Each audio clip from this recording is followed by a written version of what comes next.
நட்சத்திர கிரிக்கெட் வீரர் விராட் கோலி சர்வதேச டெஸ்ட் கிரிக்கெட் போட்டிகளில் இருந்து ஓய்வு பெறுவதாக அறிவித்திருக்கிறார். அதிரடி பேட்டிங், மைதானத்தில் ஆக்ரோஷமான செயல்பாடுகளால் கவனம் ஈர்த்த விராட் கோலி டெஸ்ட் கிரிக்கெட் போட்டிகளில் இருந்து ஓய்வு பெறுவதாக தன்னுடைய இன்ஸ்டாகிராம் பக்கத்தில் அறிவித்திருக்கிறார்.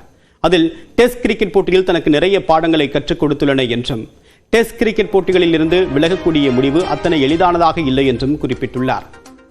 123 டெஸ்ட் போட்டிகளில் பங்கேற்று 9230 ரன்களை குவித்த விராட் கோலி டெஸ்ட் போட்டிகளில் 30 சதங்கள், 31 அரை சதங்களையும் விளாசியுள்ளார்.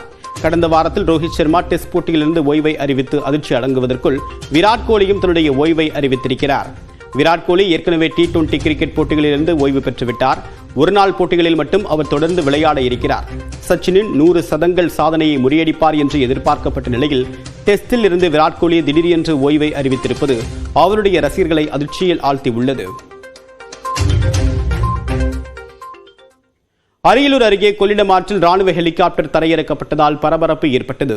அரியலூர் மாவட்டம் ராமநல்லூர் கிராமத்தில் கொள்ளிடம் ஆற்றங்கரையில் இன்று காலை திடீரென்று ஒரு ஹெலிகாப்டர் தரையிறங்கியது. இதனால் சத்தத்தை கேட்டு அதிர்ச்சியடைந்த பொதுமக்கள் ஆற்றங்கரைக்கு சென்று பார்த்தனர். அப்போது அருகே வர வேண்டாம் என்று ஹெலிகாப்டரில் இருந்தவர்கள் தெரிவித்துள்ளனர்.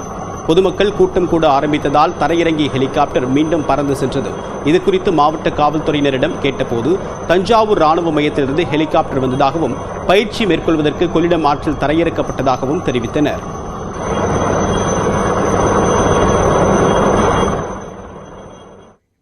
மலர் கண்காட்சியை தொடங்கி வைப்பதற்காக முதலமைச்சர் மு க ஸ்டாலின் உதகைக்கு புறப்பட்டார். நீலகிரி மாவட்டம் உதகை அரசு தாவரவியல் பூங்காவில் ஆண்டுதோறும் கோடை விழாவில் முக்கிய நிகழ்ச்சியாக மலர் கண்காட்சி நடத்தப்படுகிறது.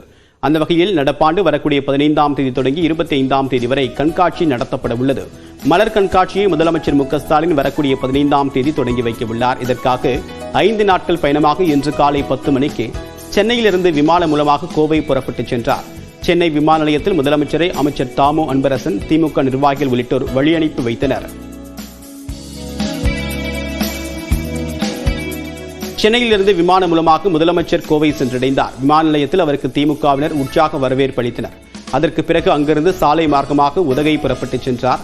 அங்கு பொதுமக்களுக்கு பட்டா வழங்குதல் உள்ளிட்ட நிகழ்ச்சிகளில் முதலமைச்சர் மு க ஸ்டாலின் கலந்து கொள்ள உள்ளார். தொட்டபெட்டாவில் பழங்குடியின மக்களை சந்தித்து முதலமைச்சர் கலந்துரையாட உள்ளார். பல்வேறு நிகழ்ச்சிகளில் கலந்து கொள்ளக்கூடியவர் மே 16 அல்லது 17ஆம் தேதி சென்னை திரும்புவார் என்று எதிர்பார்க்கப்படுகிறது.